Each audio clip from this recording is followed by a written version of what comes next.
Donald Trump अरब यात्रा पे निकले हैं और उन्होंने पूरे अरब वर्ल्ड को इस वक्त इतना लूटा है कि दुनिया की हिस्ट्री में किसी प्रेसिडेंट ने इतना किसी भी एरिया को नहीं लूटा होगा। बड़ी बड़ी जंगें हुई, बड़ी बड़ी वार्स हुई, वर्ल्ड वार 2, वर्ल्ड वार 3। अगर आप उसका कुल लागत और कुल मजमुआ देखें अगर उसमें नुकसान का, तो वो इन चंद हफ्तों से कम होगा।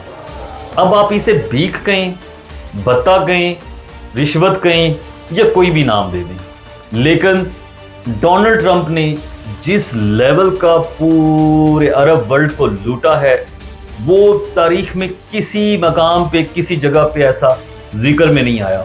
यहाँ पे एक पंजाबी कहावत है, वो मुझे याद आ रही है, वो मैं आपके साथ जरूर शेयर करूंगा कि अन्ना वंडे शरीनियां अपने अपने आनो।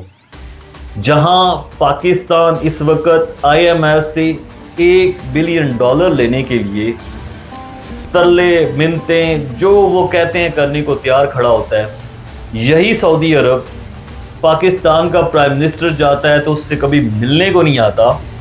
$1 बिलियन या $2 बिलियन जब कभी लेना होता है तो उधार लेने के लिए उनके इतने तरले करने पड़ते हैं कि आपकी सोच है। लास्ट टाइम इमरान खान ने उनसे $3 बिलियन सिर्फ बैंक में रखने के लिए लिए थे। जैसे ही उनका फड्डा हुआ MBS के साथ, उसने कहा मेरे पैसे वापस करो। तो ऐसा क्या है डोनाल्ड ट्रंप के पास जो पाकिस्तान के पास नहीं है? एक टाइम था 65 में, 71 में, जिस टाइम सऊदी अरब के ऊपर अटैक हुआ था, उस वक्त वहां पे लड़ने के लिए पाकिस्तानी फौज गई। सऊदी अरब का पूरा डिफेंस सिस्टम पाकिस्तानी फौज के कंट्रोल में है। जितनी सपोर्ट उसे चाहिए, जहां पे डिफेंस चाहिए होता है, जहां पे कोई इशू होता है, पाकिस्तानी फौज उसे पता है बैक एंड पे खड़ी है। यानी कि पाकिस्तान एज ए कंट्री उसकी बैक के ऊपर खड़ा होता है।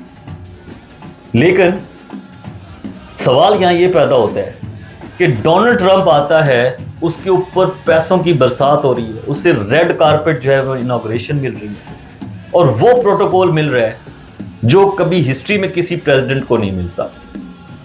ऐसा क्या है डोनाल्ड ट्रंप के पास जो पाकिस्तान के पास नहीं है?